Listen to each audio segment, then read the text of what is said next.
Hello my dear students, welcome to our channel Murugan Tech World. Easy to learn, easy to win.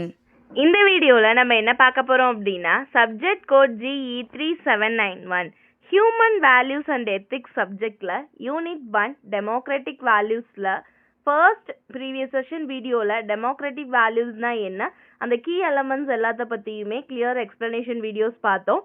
அந்த video பார்க்காம இருந்தீங்கன்னா டிஸ்கிரிப்ஷனில் பிளேலிஸ்ட்டோட link கொடுக்குறேன், check பண்ணி பாருங்கள்.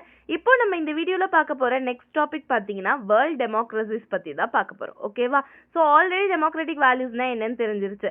டெமோக்ரஸி அப்படின்னா என்ன? By the people for the people, மக்களுக்காக மக்களால் உருவாக்கப்பட்ட ஆட்சியை தான் நம்ம டெமோக்ரஸி, ஜனநாயகம் அப்படின்னு நம்ம சொல்வோம். So having or supporting the equal rights for all peoples. Okay, அதுதான் democracy. So, democracy is the system of government in which power lies with the people. People who govern themselves either directly through the elected representative. அவங்க choose பண்ண election வச்சு அவங்க vote பண்ணி choose பண்ண ஒரு person மூலியமா அவங்க வந்து ரூல் பண்ணி அவங்க ரூல் கீழே ஒர்க் பண்றதுக்கு பேர் தான், நம்ம வாழ்றதுக்கு பேர் டெமோக்ரஸி அப்படின்னு சொல்வோம். So the growth of democratic வேல்யூஸ்லாம் பார்த்தீங்கன்னா liberty, equality, justice, fraternity did not happen overnight. ஒரே நாள் ராத்திரியில் இது எல்லாமே உருவாச்சா, இந்த டெமோக்ரஸி நடந்துச்சா அப்படின்னா சான்ஸே இல்லை. ஓகே, ஒரே நாள் நைட்டில் இது எதுவுமே நடந்துடல. இது எல்லாமே கிராஜுவலாக ஒவ்வொரு விஷயமா மாறி மாறி மாறி மாறி ஒவ்வொரு டெவலப்மெண்ட்டும், ஒவ்வொரு எவாலுவேஷன், ஒவ்வொரு ரிவாலுவேஷன்ஸ் எல்லாமே சேர்ந்து வந்ததுக்கு பேர் தான் இந்த டெமோக்ராட்டிக் வேல்யூஸ். ஓகே, அப்போது அந்த டெமோக்ரஸி எந்த மாதிரி மூமெண்ட்ஸ்க்கு அடுத்தெல்லாம் வந்துச்சு, எப்படியெல்லாம் கொஞ்சம் கொஞ்சமாக எவால்வ் ஆச்சு, உருவாச்சு அப்படின்னு நம்ம பார்க்குறது தான் இந்த வேர்ல்ட் டெமோக்ரஸிஸ். ஓகேவா? இதில் 3 முக்கியமான 3 major world events contributed significantly to the rise of democratical ideas. இந்த டெமோக்ராட்டிக் நடக்கணும், இந்த ஐடியாஸ்லாம் வேணும், ஈக்குவாலிட்டி இருக்கணும் அப்படின்லாம் வரதுக்கு 3 முக்கியமான விஷயங்கள் நம்மளுடைய வேர்ல்டில் நடந்திருக்கு. ஓகே, அந்த 3 முக்கியமான விஷயம் என்னன்னு பார்த்தீங்கன்னா American war of independence between the 1775 to 1783 நடந்தது. தென் பிரெஞ்சு ரெவல்யூஷன், இது 1789 to 1799 நடந்தது. தென் இந்தியன் ஃப்ரீடம் மூமெண்ட், இது 1857 1947 வரையும் வந்தது. So over this period this 3 activities involves the major contribution to நம்ம move to the democratic values. democratic values வந்து இப்போ இருக்க இந்த நாட்டில் நடக்கிறதுக்கு, இந்த நேஷனில் இருக்கிறதுக்கு 3 முக்கியமான ரீசன்ஸ், ஈவெண்ட்ஸ்னால் இதுதான். ஓகே, இந்த நம்ம கொஷின்ஸில் சிலபஸில் பார்த்தீங்கன்னா ரொம்ப ரொம்ப இம்பார்ட்டன்ட் தான். இந்த ஃப்ரெஞ்சு ரெவாலுவேஷனும் இந்தியன் ஃப்ரீடம் மூமெண்ட்டை பற்றியும் தெளிவாக கேட்கலாம். வேர்ல்ட் டெமோக்ரஸிஸில் இந்த 2 டாப்பிக்கும் நமக்கு வரலாம். ஓகேவா? இதை நம்ம பார்த்துக்கலாம். ஃபர்ஸ்ட் பார்க்கலாமா? இப்போ ஒவ்வொன்றா. முதல்ல அமெரிக்கன் இண்டிபெண்டன்ஸை பற்றி பார்க்கலாம். அமெரிக்கன் இண்டிபெண்டன்ஸ் அப்படின்றது எப்போ நடந்துச்சு அப்படின்னா 1775 to 1783 நடந்துச்சு. ஓகே, எப்படி இது வந்து முதல்ல பேக்ரவுண்டில் அங்கே என்ன நடந்துச்சு அப்படின்றத பார்ப்போம். மெயின் என்ன அங்கே நடந்துச்சுன்னா அமெரிக்கன் காலனிஸ் எல்லாத்தையுமே பிரிட்டிஷ் வந்து அவங்க கண்ட்ரோலில் 18th centuryல வச்சுருக்காங்க. பிகாஸ் அவங்க வந்து அன்ஃபேர் டாக்ஸஸ், தட் மீன்ஸ் மனசாட்சியே இல்லாமல் நிறைய டாக்ஸஸ் வந்து போட்டிருக்காங்க. ஓகேவா? British government as such a stamp law, tea act, இந்த மாதிரி நிறைய விஷயங்களை பிரிட்டிஷ் பார்லிமெண்ட் வந்து எக்ஸிக்யூட் பண்ணியிருக்கு. இதுக்குன்னு ஒரு ஸ்லோகனும் எடுத்திருக்காங்க, நோ டாக்ஸேஷன் வித்தவுட் ரெப்ரசன்டேஷன் அப்படின்னு சொல்லி. அப்போவே இதுக்கு மெயின் காசஸ், ரீசன் அப்படின்னு பார்த்தீங்கன்னா எக்கனாமிக் எக்ஸ்ப்ளோட்டேஷன் பை பிரிட்டனால நடந்தது. தென் பொலிட்டிக்கல் ரெப்ரசன்டேஷன் வந்து நம்ம இல்லாமல் இருந்தது, பொலிட்டிக்கலாக எதுவுமே நடக்காமல் சரியில்லாமல் நடந்தது.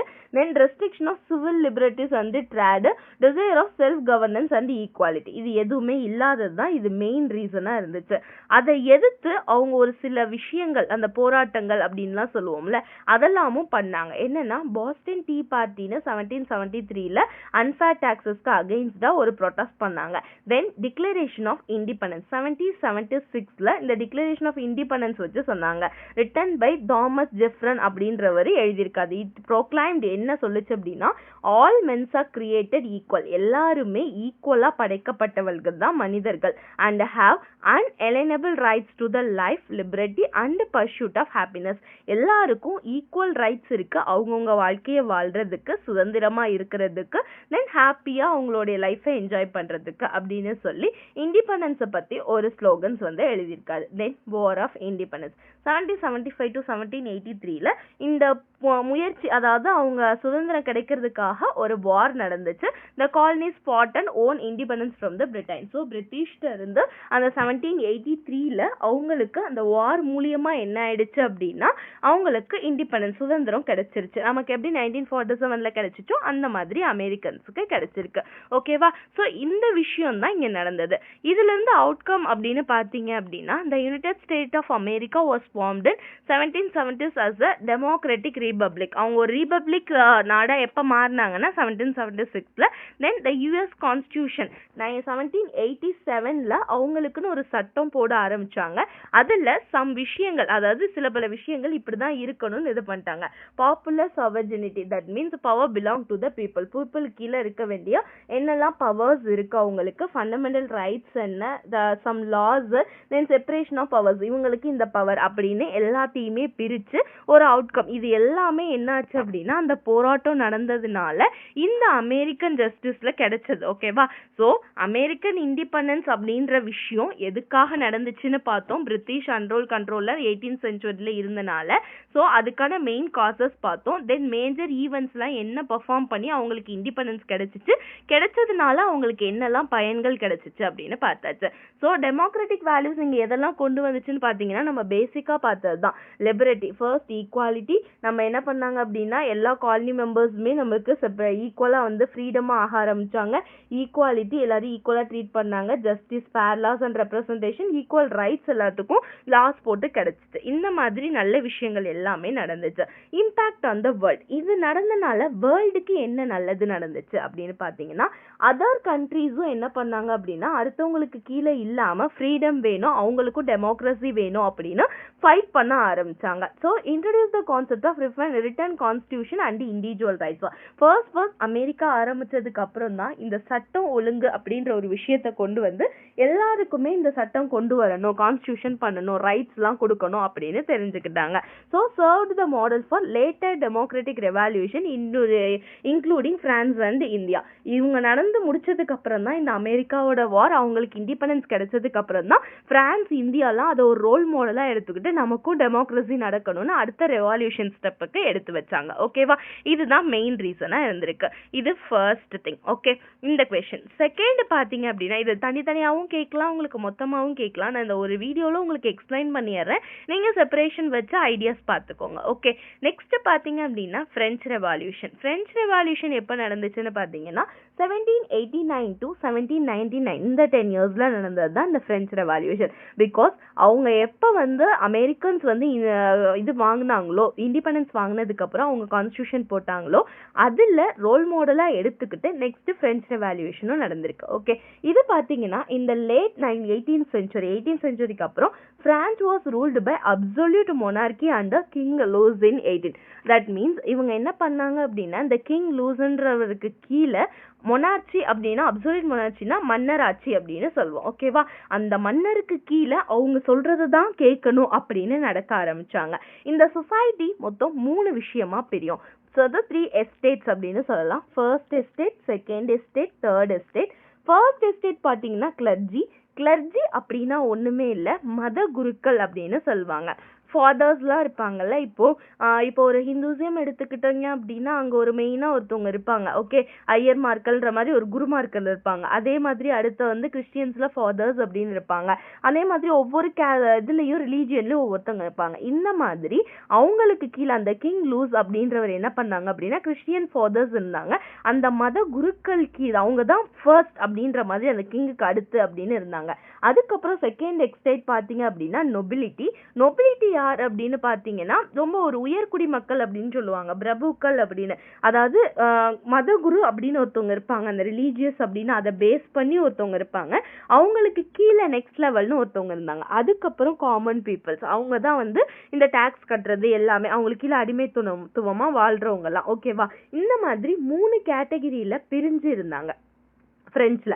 இப்போ அந்த பிரான்ஸ் என்ன பண்ணாங்க அப்படின்னா இதுதான் நடந்துச்சு, இதுதான் ஃபர்ஸ்ட் விஷயம், இதுதான் அங்க ஆக்சுவலா நடந்த விஷயம். அதால எப்படி காஸ் ஆச்சு அப்படின்னு பாத்தீங்கன்னா சோஷியல் இன்இக்வாலிட்டி, அதாவது ஈக்குவாலிட்டி இல்லாதனால நடந்துச்சு. தென் எக்கனாமிக் கிரைசிஸ் அப்படின்னா என்ன, நிறைய டாக்ஸ் போடுறது, அவங்களால பணம் முடியாம நிறைய வேலை இல்லாம இருந்தாங்க, அதனால அவங்களுக்கு வந்து என்னாச்சு அப்படின்னா வருமானத்துல நிறைய வறுமைகள் ஏற்பட்டது. அடுத்து political oppression, that means no freedom of speech or representation, என்ன பேசணுன்ற ஒரு பேச்சுரிமை கூட இல்லாத அளவுக்கு அவங்களுடைய வாழ்க்கை வந்து மாறிடுச்சு. தென் என்லைட்டன் ஐடியாஸ்னா அவங்களுக்குன்னு ஒரு விஷயங்கள் தோன்றதோ இதுவோ எதுவுமே இல்லாம போனது, இது ஒரு ரீசனா ஆயிடுச்சு. தென் இதெல்லாம் நடக்கிறப்ப அவங்க சில பல விஷயங்கள்லாம் இம்ப்ளிமெண்ட் பண்ணாங்கல்ல, இப்ப எப்படி அமெரிக்கன் இம்ப்ளிமெண்ட் பண்ணாங்களோ அந்த மாதிரி சில வார் மாதிரி ஒன்று கண்டக்ட் பண்ணாங்க. தென் ஃபர்ஸ்ட் அதுல பாத்தீங்கன்னா ஸ்டார்மிங் ஆஃப் பாஸ்டல் 1789ல ஃபால் ஆஃப் டர்னி அப்படின்னு ஒரு symbolise the fall of tyranny, அந்த ஆட்சியா கவுக்கணும் அப்படின்னு சொல்லிட்டு ஒரு வார், சின்னதா ஒரு புயல் மாதிரி ஒரு வாரை கிளப்புனாங்க. Then declaration of rights of man and the citizen 1789ல ஒரு வாக்கியம் கொடுத்தாங்க, men are born and remain free and equal in rights. மனுஷன் பிறந்தது ஃப்ரீயா வாழ்றதுக்கு எல்லாருக்கும் ஈக்குவல் ரைட்ஸ் இருக்குன்னு ஒரு ரைட் ஆஃப் மேன் அப்படின்ற சிட்டிசன்ற ஒரு டிக்ளரேஷனை எடுத்தாங்க. தென் எண்ட் ஆஃப் மொனார்ச்சி, இந்த மன்னராட்சி எப்போ வந்து ஒளிந்தது அப்படின்னு பாத்தீங்கன்னா 1792ல பிரான்ஸ் பிகம் ரிபப்ளிக், அவங்களுக்கு குடியுரிமை கிடைச்சிருச்சு, அவங்க வந்து தனித்துவமா வாழலாம், அந்த டெமோக்ரஸியா மாறலாம் அப்படின்ற ஒரு விஷயம் அவங்களுக்கு வந்துச்சு.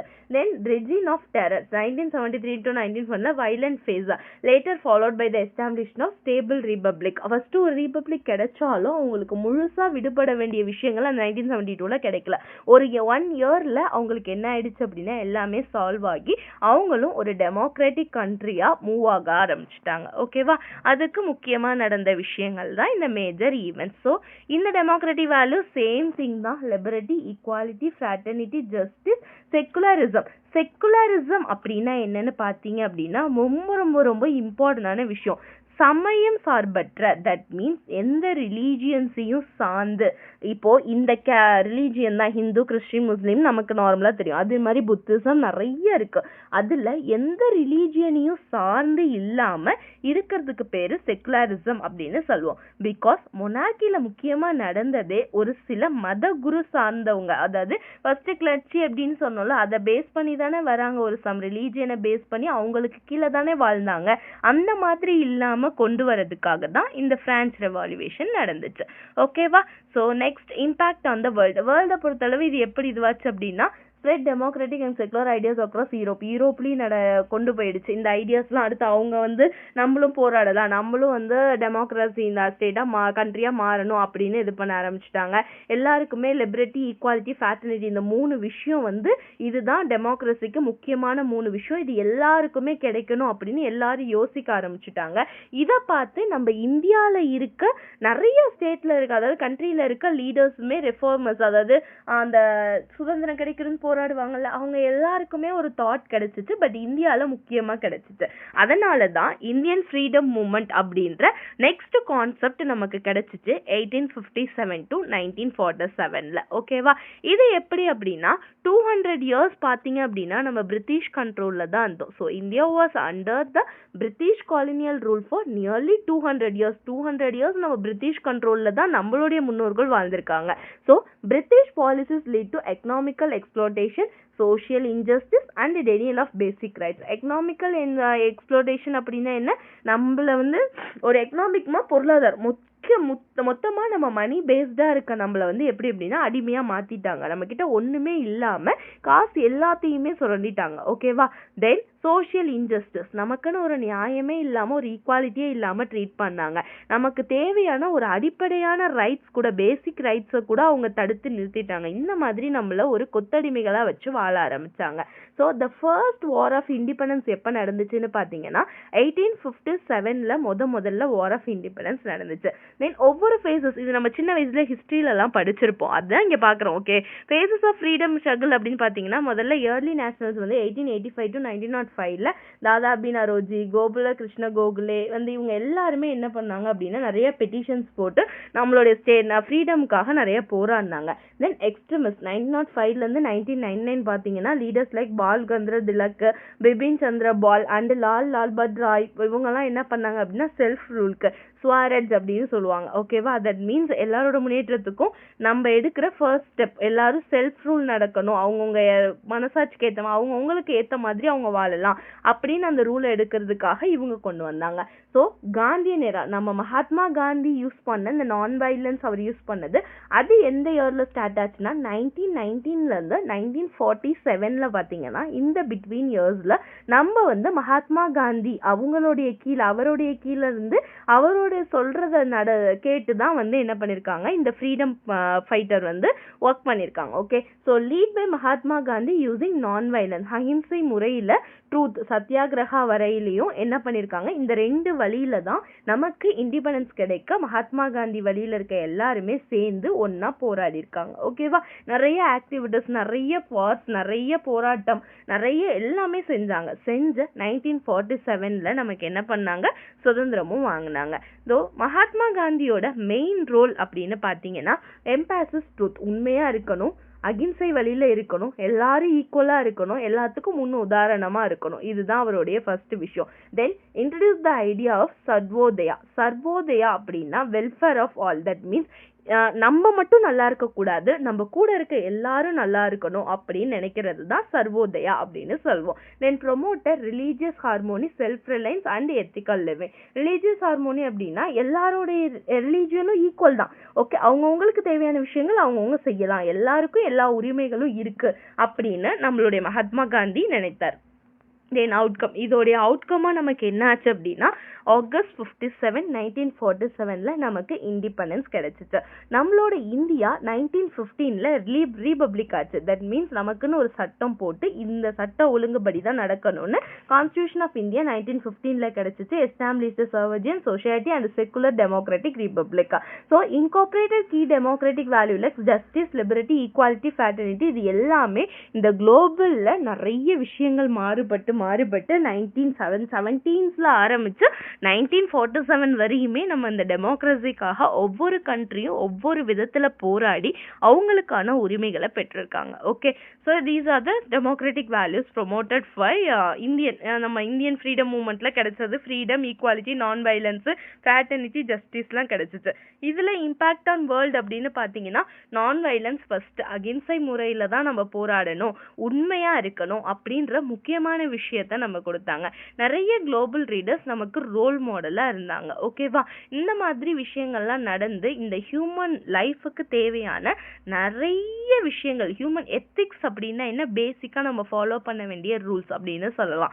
ஓகேவா, காமனா இருக்க வேண்டிய சென்ஸ் அப்படின்னு சொல்லலாம். இந்த மாதிரி விஷயங்கள்லாம் நமக்கு கிடைக்கிறதுக்கு நிறைய வேர்ல்ட் டெமோக்ரஸிஸ், ரெவல்யூஷன்ஸும் நடந்திருக்கு. Okay, so these are the small thing about, ரொம்ப சின்ன குட்டி குட்டி கான்செப்ட் தான் சொல்லியிருக்கேன். என்ன நடந்துச்சு அப்படின்னு ஒரு சின்ன சின்ன பாயிண்ட்ஸ், அதோடைய கதை தான் பார்த்தோம்.